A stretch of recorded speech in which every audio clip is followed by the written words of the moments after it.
Hi, my name's Todd Taylor. I'm the director of the City of La Porte Water Department, and I'm a native of La Porte. I went to St. Peter's grade school, Boston Junior High for ninth grade, La Porte High School graduate of 1974.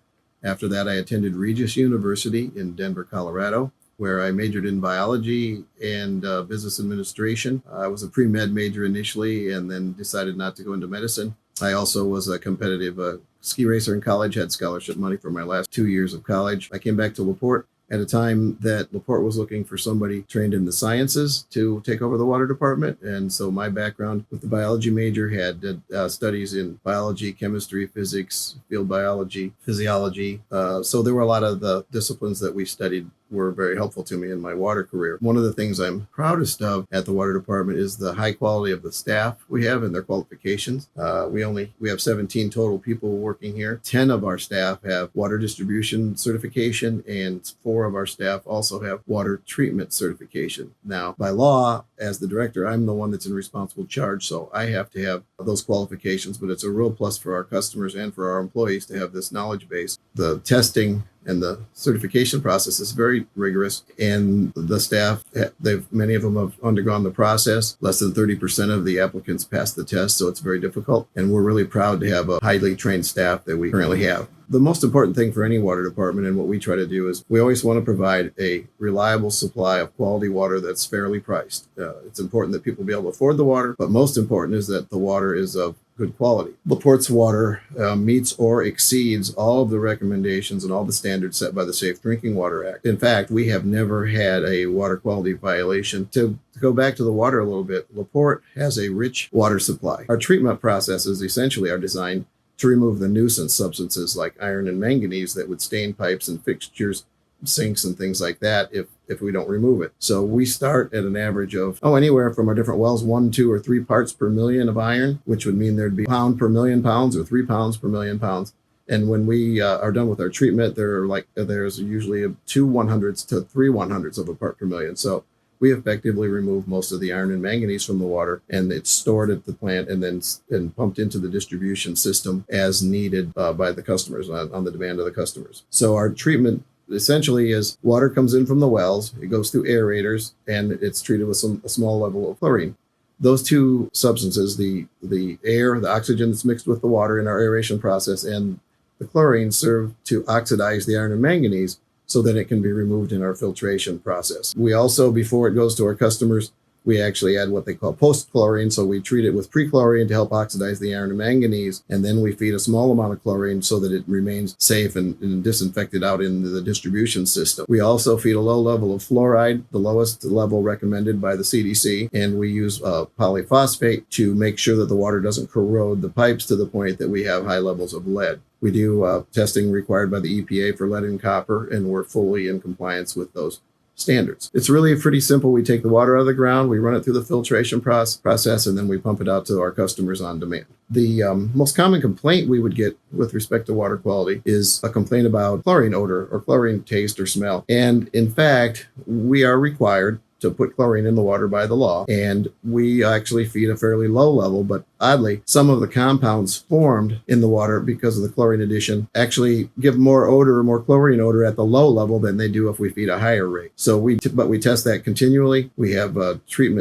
treatment plants, and both of them, the water is tested every day. Our plant operators are on duty 24 hours a day, and they're regularly tested for all of the constituents that we need to test for in the water through the daily treatment process, through the monthly treatment process over the month. And of course, we submit annual reports and monthly reports to the state. The other most common complaint, aside from the chlorine odors, we'll get rusty water complaints. Now, we do point out La Porte is thought to be the 3rd oldest water utility in the state, and we do have a number of pipes that are pretty much vintage. And so over the course of the time, some iron sediment will settle in the bottom of the pipes. And what it usually happens is there'll be a disturbance in the distribution system, and it stirs that up a little bit, and so people will get it. We also do semi-annual flushing of the system, where we go around and we flow water through all of the fire hydrants. And what we're doing there is, of course, we're testing the fire hydrants, but we're also removing that iron that settled in the water main so that it doesn't become a nuisance to the customers. Now, we can't always get it all. It is an old network, and we're working on improving that network And but we are going to get complaints, and all we ask is that people call us. We have an operator on duty 24 hours a day. If it's a real serious concern, we'll get somebody on it right away. But we have a full-time water quality supervisor who has been in doing this for 30 years, and he's very experienced and he's highly qualified. He also has a biology degree, and he gets to those complaints, and we try to find a solution. But we can't solve a problem if people don't call us. Sometimes we see on Facebook a complaint, and those people haven't called us, and we can't work on your complaint until we hear from you. So we encourage our customers to call us, and we'll have some contact information at the end of this.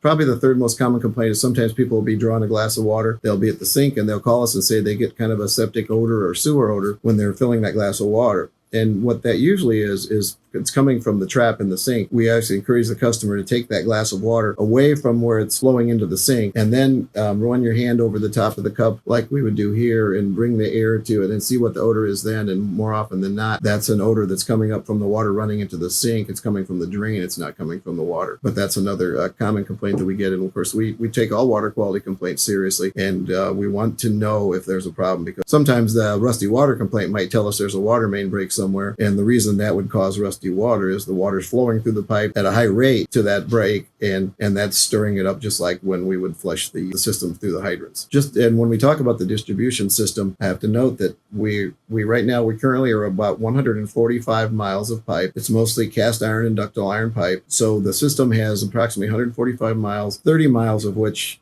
have been installed in my tenure, and those are all ductile iron. So we don't worry about 30 out of that 145 miles breaking. We average about 25 to 30 water main breaks per year, and most of those are fixed live by our crew so that we don't have to turn off anybody's water and nobody suffers an outage. There are some of the smaller utilities around that you'll see frequent boil orders associated with their pipe breakage. We choose most cases not to turn the water off. Our crew's pretty daring and pretty skilled, and they fix these main breaks live so that we don't have to disrupt anybody's water service. One of the things we're always doing is some kind of renewal in the system. We appreciate all of our customers that faithfully pay their water bills, and that funding goes to pay our staff and to pay our bills, because we have to buy materials and chemicals and operate treatment plants, and we have a pretty high power usage. So, but the funds from our customers are built up to take care of projects. One of the things, of course, like I said earlier, is I'm proudest of is the quality of the staff, and they come in anytime you, as the customer, don't know that our plant operators are working around the clock, but many times at odd hours, our staff comes in and deals with the problem, and the customer never knows that, and they don't need to, but we take care of these problems. We've had times when our crew has worked 25 or 30 straight hours trying to solve a problem that is serious, and we work really hard on. But one of the things that I'm closing in on retirement, and when I retire, I feel really good about the staff here because of our history of taking this job seriously, and our very good group that has worked hard and studied to become certified water treatment plant operators. So I think that we'll be in really good shape for the foreseeable future, because these people are very dedicated and can do the job quite well. One of the some of the upcoming needs and projects we could talk about. Obviously, we have water main projects. We have a couple of them on the books that we're planning right now that will be replacements of older mains or problem mains. And so our work is always a mix of different things, working at our treatment plants to maintain them. And so our crew, of the 30 miles of water main that has been installed in my tenure, our own crew has put in about 6.5 to 7 miles of that pipe themselves. When the Thomas Rose Industrial Park was recently enhanced, there was about 1 mile of 16-inch diameter water main that our own crew constructed, and that led to some pretty good savings on that project and helped to get that project done. Recently, pipe was installed to our airport, so now we serve the airport area. So some of our projects have been expansion of the system, some have been replacement, and in the coming years we expect that to continue. There are many water mains in La Porte that need to be replaced because they're aging. We have a lot of valves, a couple thousand valves in the system. Many of those valves don't work well anymore, so those have got to be removed and replaced. And we also have, as I mentioned, a number of homes still served by lead service lines. Now, I guess a couple of the other things that we would be looking at is new water supply wells. We have a decent supply now. We're always looking for other areas. Our Lake Street treatment plant could use some new supply wells, so we'll be working with the City Council and the Board of Works to see if we can do some test drilling and get some new supplies coming into our Lake Street treatment plant. Our East plant is well supplied. It has 6 wells serving it right now that are good. 3 of those, I think we've drilled about 10 wells in the last 30 years. Some of them were replacements, some of them were additional. So our East Treatment Plant had a new well field developed in 2011, and it is well supplied, but we want to get a little more supply into the Lake Street Treatment Plant. And that's another thing that's good for La Porte. We were a pioneer in water supply in the beginning, one of the first water utilities in the state. Also, our East Treatment Plant, when we did our project in 2011 with the well field, we built the well field, and we also added a generator to the plant. So the generator will power the plant and 3 of the wells. So we have some ability to make water off the grid. If NIPS goes down, we can still continue to provide water. We want to add that. We've got a generator at Lake Street now. And so if we get some more supply for Lake, we'll try to put a generator there. So, and the last thing I just want to say is, as I approach the end of my career, I truly appreciate the things that make it work for us. The city council, the board of public works, the 10 mayors that I've had the privilege of serving, and most of all, the customers, that's the citizen customers that we've gotten to serve. And just want to encourage you to contact us if you need information. We are located, our offices and our staff reports to our water plant at 1119 Lake Street in La Porte at the corner of Lake and Tyler, and that's where the original waterworks building was in 1870. Our phone number is 326-9540. And the last thing is you can find our information and contact information on the City of La Porte website. So, and also an email address for me would bettaylor@laportewaterworks.com. So I thank you all for your attention to this, and just to know that I've loved serving the city of La Porte, and even when I retire, I'm still going to be here because this is my home. I guess somebody say, why did you stay at the job so long? Well, it was quite a pleasure to be able to work in my community and do the work that we've done and make the improvements to the water system that were needed when we came in. So thank you.